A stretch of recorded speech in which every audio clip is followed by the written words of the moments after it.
does one perform ruqya? Assalamu alaikum wa rahmatullah. I'd love to approach this question in the non-jinn exorcism turned head backwards way. In the same way I take vitamins or supplements, nutrients, and if I don't take them in tablets, I eat good, clean foods. So the question is, what is ruqya?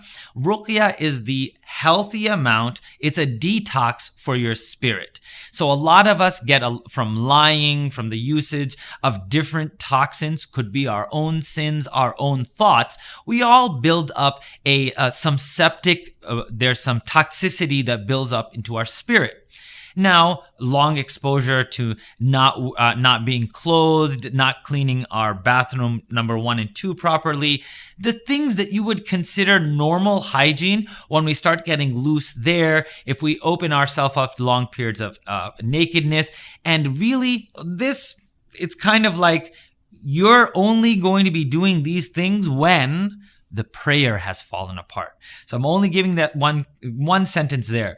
If you feel like you need to even discuss ruqya, run to the prayer. Because the first place that I discuss with people who come to me like, hey, I need a spiritual revitalization. I need ruqya. I need to be cleansed. I need an exorcism. And I humble myself even in the word.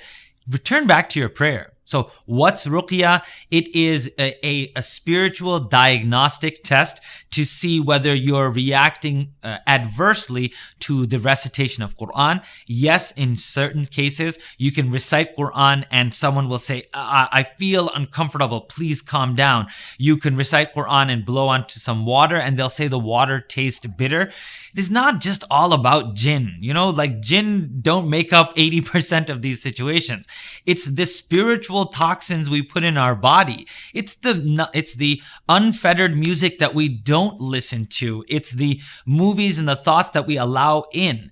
And then once your defenses are down and your prayer is weakened, yes, evil forces and negative thinking and the spirit, those yuwaswisu fi sudurin nas, those who intend to whisper evil into your heart, you're more susceptible.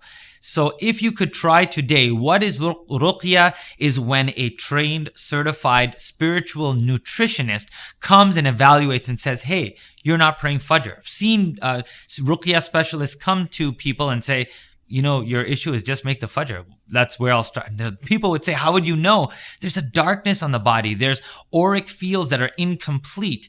And a spiritual nutritionist, an Imam who's connected, would be able to read Surah Fatiha upon you. So let's conclude this question though. What can you do right now? How about clean up the lower garments? Become very attentive to when you use the restroom to make sure that everything is clean. If there's any marking after the end of the day, change the lower garment and become diligent with that. Be aware of how you speak to your parents and the kind of words you use. If you're using music, you're aware of the words in the music, the background in the music, what the music is intended for. And most importantly, you are going to find yourself identifying the things that you involve yourself with.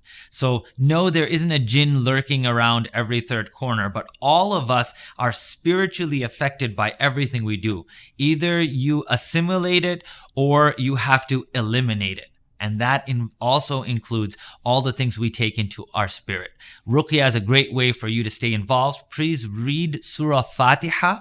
Stay connected with your prayer. And if you want to try right now, reading Ayatul Kursi, Ayat 255, Surah Baqarah, keep that regularly. And if you're looking at the camera saying, but I don't pray 5 times a day, let's keep Ayatul Kursi and Surah Fatiha a regular recitation on you.